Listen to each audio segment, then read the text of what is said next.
Kita lanjutkan kajian kitab Ihya'ul Mayyit karya Imam Jalaluddin As-Suyuti, Imam Ahlus Sunnah wal Jamaah dari kalangan Syafi'iyah. Al-Hadithur Rabi' Asyara. Al-Hadithur Rabi' Asyara, hadith yang ke-14. Akhraja was ngatokakan hadith sapa Ibnu Hibban, Imam Ibnu Hibban fi sahihihi, ing dalam kitab Sahih Ibnu Hibban, kumpulan hadith-hadith sahih. Wal Hakim lan Imam Hakim an Abi Sa'id radhiyallahu an, saking Abi Sa'id Al-Khudri, sahabat radhiyallahu an. Qala wis ngendika sapa Abi Sa'id Al-Khudri, qala sampun nutur sapa Rasulullah sallallahu alaihi wasallam, wis ngendika kanjeng Rasul sallallahu alaihi wasallam, walladzi demi zat nafsi kang utawi awake ingsun iku biadihi ana ing dalem kekuasaane, alladzi la yabghuduna ora benduna ing ingsun ahlal baiti, yakni ing ahlul bait ingsun, sapa rajulun wong lanang siji, illa adkhalahu kecuali bakal manjingaken sapa hu ing ikulah rajul sapa Allahu Allah Ta'ala annaru ing neraka. Walladzi nafsi biyadihi, demi zat Allah yang diriku berada pada kekuasaannya, la yabghuduna ahlal baiti rajulun, tidaklah seseorang membenci kami ahlul bait, illa adkhalahu Allahun nar, kecuali Allah akan memasukkannya ke dalam neraka. Hadis ini terdapat di dalam Sahih Ibnu Hibban di dalam bab Al-Ihsan nomor hadis 6978, dalam Al-Mustadrak Imam Al-Hakim nomor hadis 4717. Waqala, dan Imam Hakim berkata, hadza haditsun sahihun ala syarti muslimin, ini adalah hadis yang sahih menurut syarat-syarat kesahihan yang diutarakan oleh Imam Muslim. Walam yakhrujahu, akan tetapi memang Imam Bukhari dan Imam Muslim tidak mengeluarkannya, tidak meriwayatkannya di dalam Sahih Bukhari dan Sahih Muslimnya. Akan tetapi beliau menyampaikan riwayat-riwayat itu kepada murid-murid dan jamaahnya. Hanya saja belum sempat beliau masukkan ke dalam kitab Sahih beliau. Tapi beliau sudah mengajarkannya kepada murid-muridnya. Wasakata anhu adz-Dzahabi, dan Imam adz-Dzahabi beliau tidak berkomentar tentang hal ini. Kemudian al-hadits sadis asyara, hadits al-haditsul khamis asyara, hadits yang ke-15.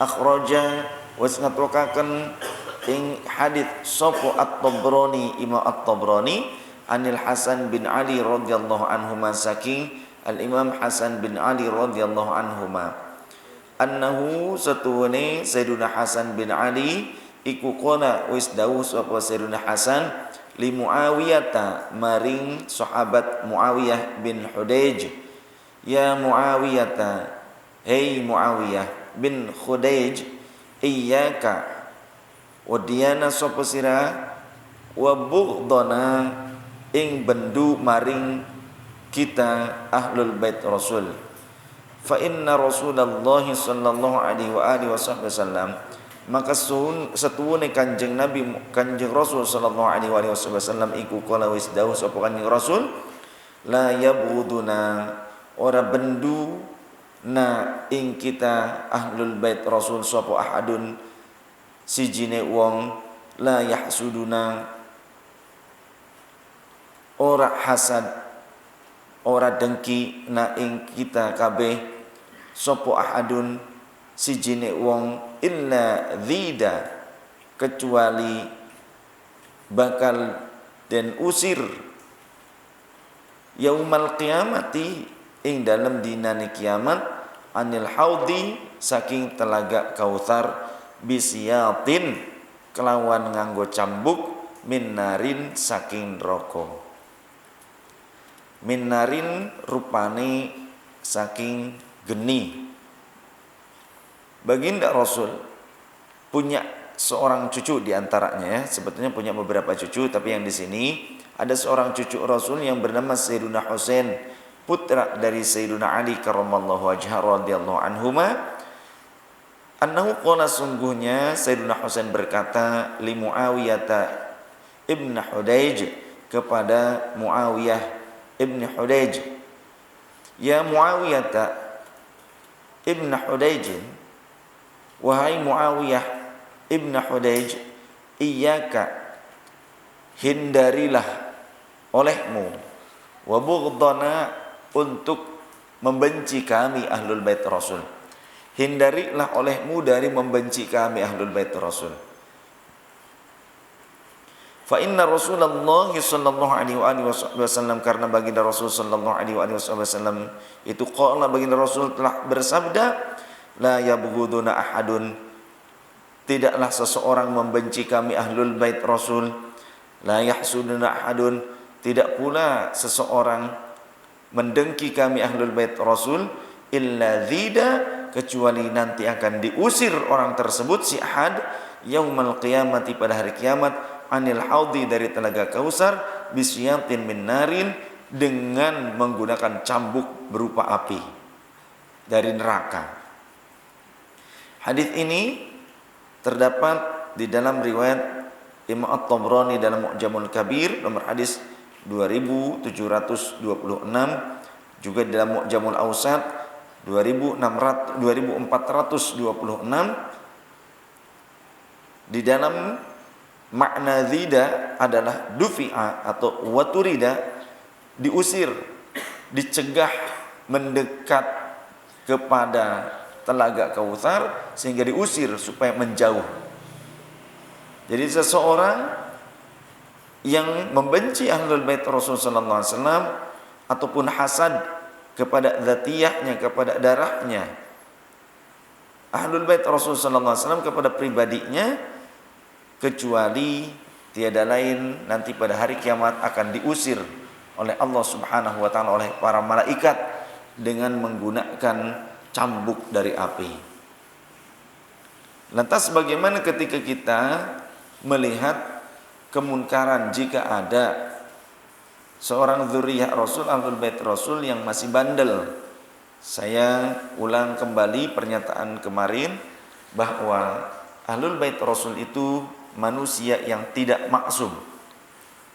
Kalau yang maksum itu Rasul dan para nabi, itu maksum. Tapi kalau manusia selain beliau itu tidak maksum, selain mereka tidaklah maksum, termasuk dzurriyyah Rasul, maka tidak maksum, artinya mereka masih digoda. Mereka pun digoda oleh nafsu, mereka digoda oleh syaitan, seperti itu. Oleh karenanya ketika kita melihat kemunkaran yang dilakukan oleh mereka, bagaimana sikap kita? Kita berlaku tetap ayat wa tawassaw bil haqq wa tawassaw bis sabr. Kita tetap wajib memberikan nasihat tentang kebenaran dan kesabaran. Katakan kepada mereka, wahai engkau ahlul bait Rasul, wahai engkau Habib, kami adalah para pecinta Rasul, aku adalah orang yang mencintai keluarga Rasul, tapi aku tidak rela jika nama baik keluarga Rasul menjadi tercederai karena nafsumu. Seperti itu.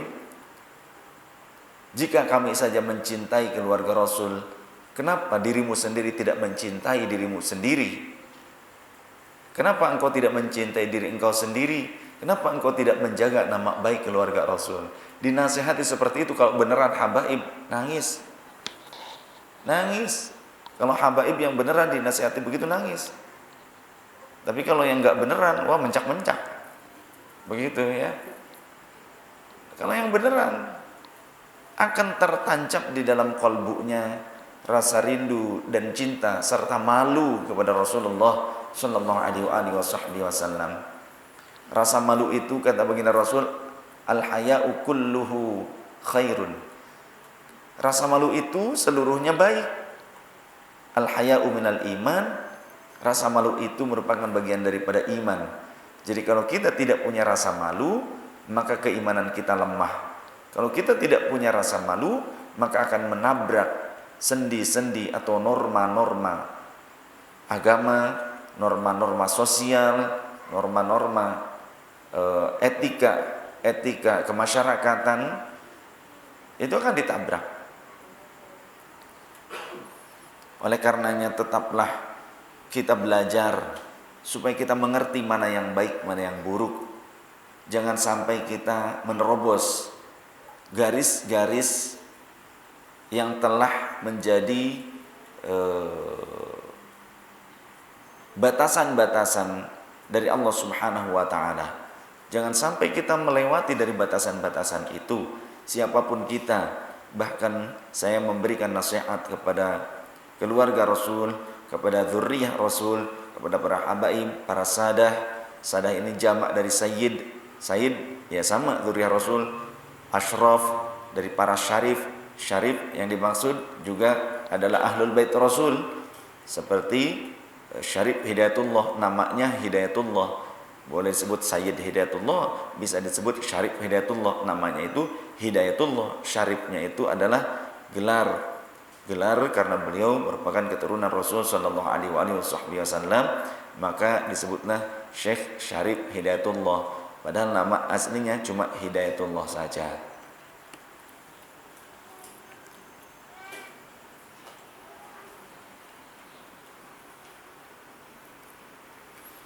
Tentang masalah nasab wali songo bisa dilihat di dalam salah satu kitab induk atau beberapa kitab nasab. Salah satu kitab induk Rabithah Alawiyah namanya Asy-Syamsuz Zahirah, 2 jilid. Jamaah Ahbab Rasul ada sekitar 41 orang yang sudah memilikinya. Jadi jika ada sahabat-sahabat sekalian yang ingin memiliki bukti valid tersebut, karya Al-Imam Al-Masyhur, salah seorang ulama ahli nasab yang berkeliling dunia, yang aslinya dari Hadramaut, Yaman. Nah, ini merupakan salah satu bukti otentik bahwa terutama di dalamnya tentang Syarif Hidayatullah ada bagannya, ada bagan nasab.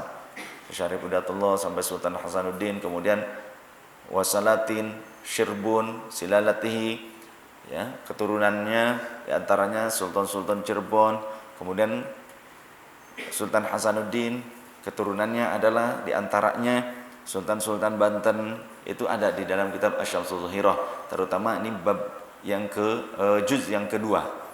Kemudian juga ada kitab Al-Imam Muhajir Ilallah, karya Syekh Muhammad bin Nuh, Mama Raden Muhammad bin Nuh, gurunya dari ayah Habib Rizik, guru dari Al-Habib Abdurrahman, ya, As-Segaf Bukit Duri. Kemudian juga guru daripada Habib Abdurrahman Al-Habsyi Kuitang. Nah, mama ajengan Abdullah bin Nuh ini banyak digurui oleh para habaib. Nah, sekarang putra-putranya yang melanjutkan untuk menyebarkan ajaran-ajaran Ahlus Sunnah wal Jamaah di Bogor, diantaranya yang menjadi MUI Kota Bogor. Ya, ketua MUI Kota Bogor itu putra beliau. Kemudian juga ada, kalau yang sudah berbahasa Indonesia, sebuah buku yang dikeluarkan oleh Al-Habib Idrus Alwi Al-Masyhur, salah seorang ketua Rabithah Alawiyah di awal tahun 2000-an. Judul bukunya adalah Silsilah Gelar dan Keturunan Rasul sallallahu alaihi wasallam di Asia Tenggara, di Malaysia, di Indonesia, di Singapura. Nah, di dalamnya dijelaskan tentang Fam Azmat Khan. Fam Azmat Khan itu dari Sayyid Abdul Malik Yaman yang hijrah ke Nasirabad, India, menikah dengan salah satu keluarga kerajaan Nasirabad, India, sehingga beliau diberikan gelar Khan juga. Diberikan gelar Khan artinya ini merupakan keluarga kerajaan, karena pada saat itu banyak wilayah-wilayah Asia Afrika, beberapa wilayah Eropa yang sudah dikuasai oleh Mongolia, oleh pasukan Genghis Khan.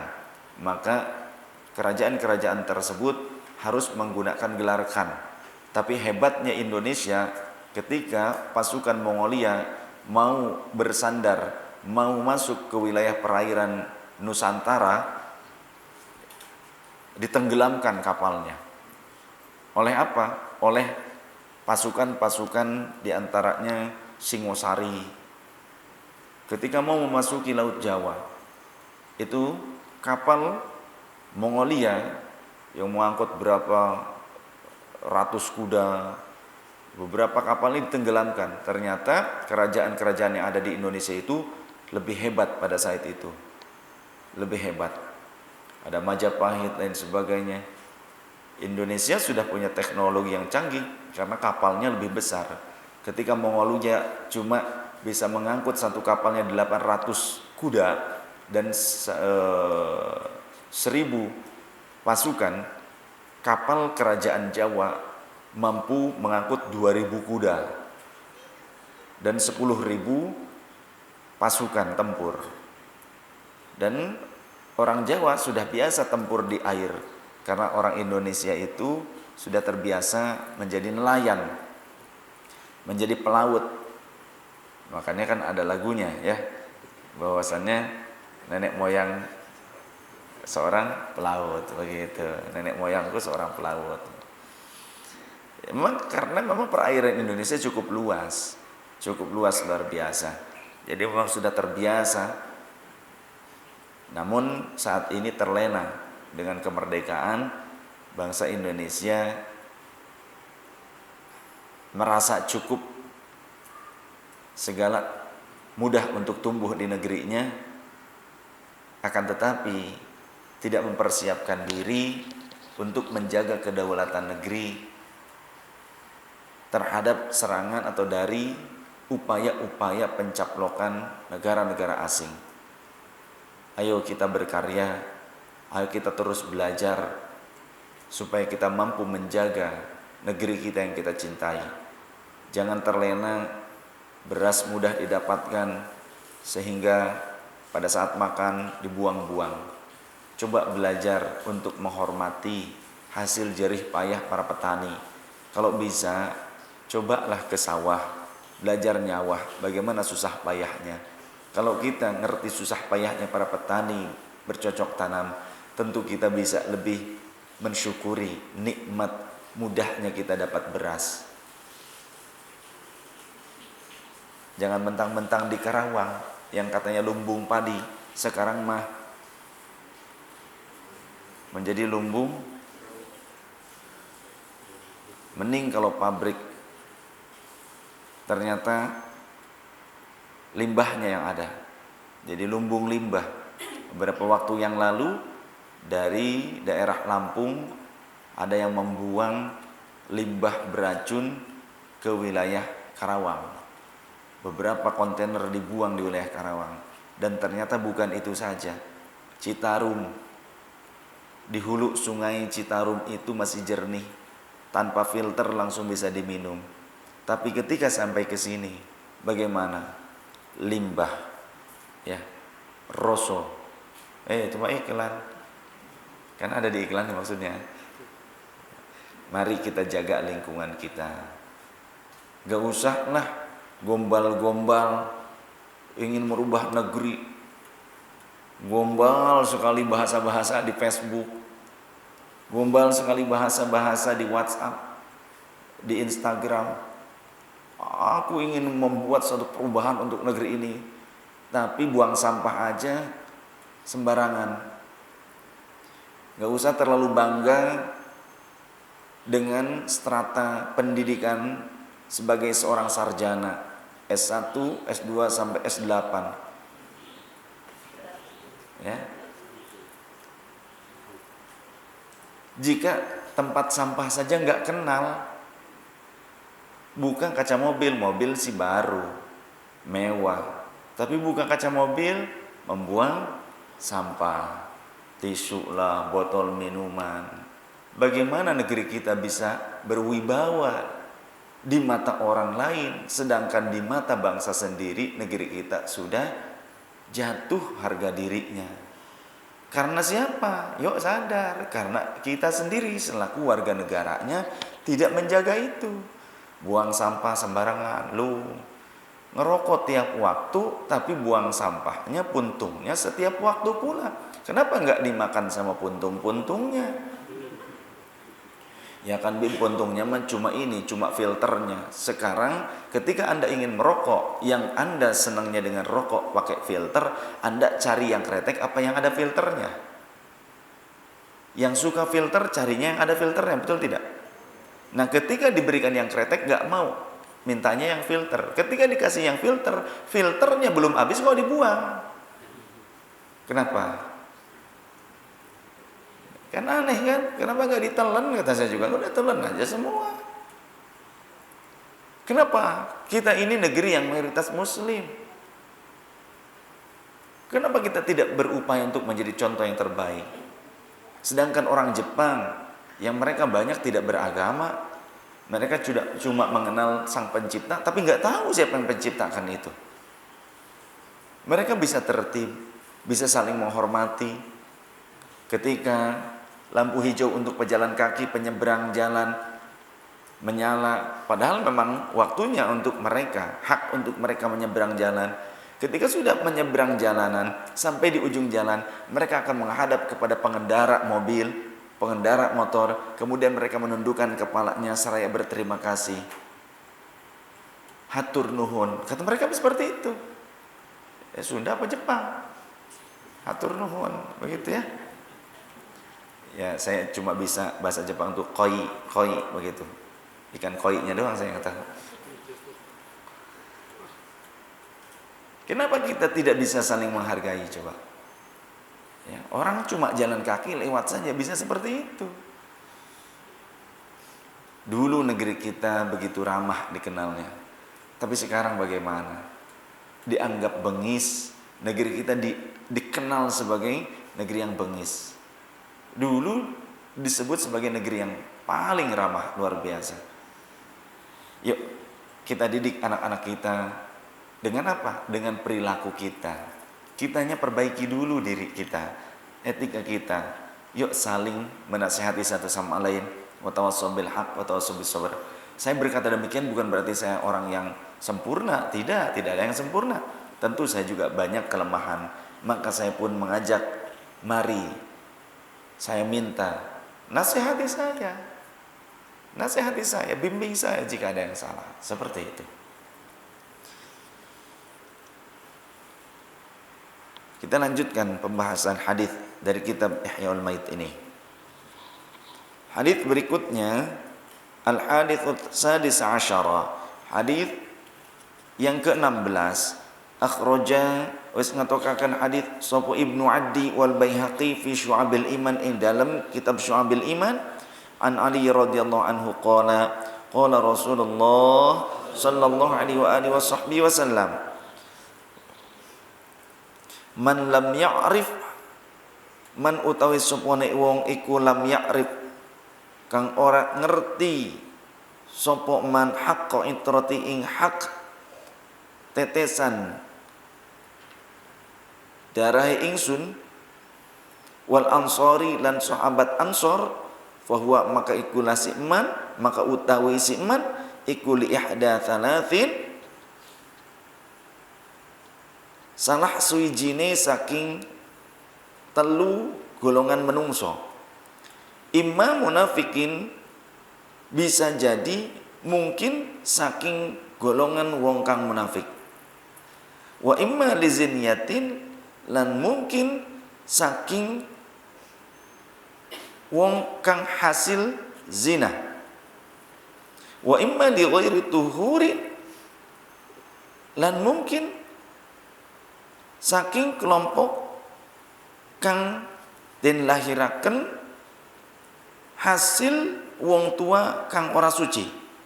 Yakni maksude kalimat imma li ghairi tuhurin iku hamalathu ummuhu, hamalathu wis metengaken hu ing ikulah man sapa ummuhu amboke man ala ghairi tuhrin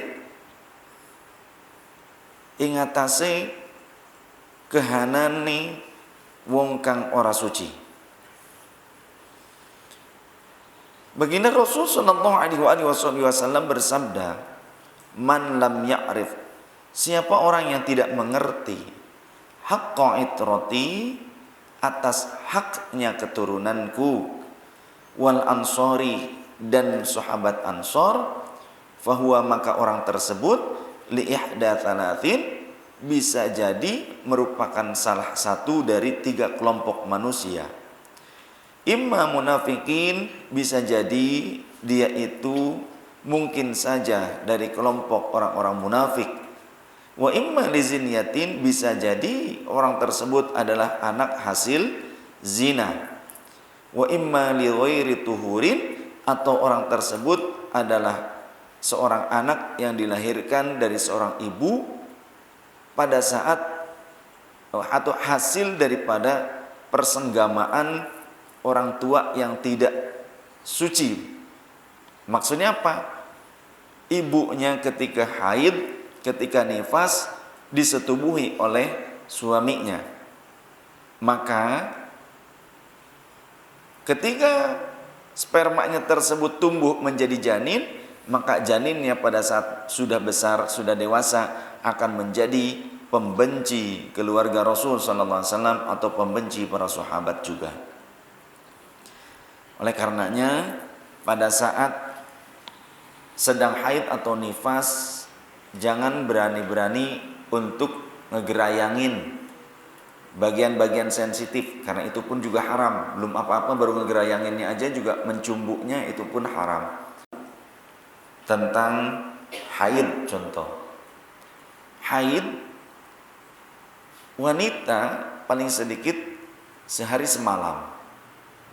Kemudian umumnya di kisaran 1 minggu. Itu umumnya. Ya bisa 5 hari, bisa 6 hari, bisa 7 hari, bisa 8 hari. Sedangkan paling banyaknya masa haid bagi wanita adalah 15 hari, 15 malam. Jadi kalau pas 12 hari itu masih haid. Atau di hari ke-12 berhenti. Umum 7 hari. Umumnya 7 hari wanita. Contoh, di hari ke-7 dia berhenti haidnya. Ke-8 masih bersih. Ke-9 bersih. Ke-10 keluar lagi. Nah, maka ini masih haid, karena masih di masa haid. Seperti itu. Berada di 15 hari. Berada di 15 hari maksimalnya. Jadi pada saat dia baru 5 hari haid kemudian sempat bersih, maka di hari-hari berikutnya masih di 15 hari ini keluar lagi, maka itu masih haid. Tapi kalau sudah melebihi batas 15 hari, maka itu namanya istihadah. Nah, pada saat haid dan nifas, haram bagi suami mencumbuk bagian di antara pusar dengan dengkul, karena itu bagian-bagian sensitif. Jika dicumbu nanti terangsang, maka istri juga mau melayani keinginan suami. Akhirnya terjadi persenggamaan sedangkan belum suci, maka ini haram hukumnya, dosa. Nanti kalau jadi janin, anaknya kemudian lahir dewasa, bisa jadi mereka sebagai pembenci keturunan Rasulullah, atau bisa jadi menyatakan keturunan Rasulullah tidak ada. Nah, yang menyatakan keturunan Rasul tidak ada zaman sekarang bisa jadi dari salah satu 3 kelompok ini. Bisa jadi anak hasil zina, bisa jadi emang munafik, ya, emang jiwanya itu jiwa munafik. Bisa jadi yang ketiga adalah anak hasil perhubungan yang tidak suci seorang suami dan istri, ya. Suami dan istri berhubungan pada saat sedang tidak suci, artinya si istri sedang haid ataupun sedang nifas. Pada saat jadi janin, jadi anak, maka anaknya nanti akan menjadi pembenci keluarga Rasul, ataupun orang yang memusuhinya, atau pula menyatakan tidak ada keturunan Rasul pada masa kini sebelum akhir masa.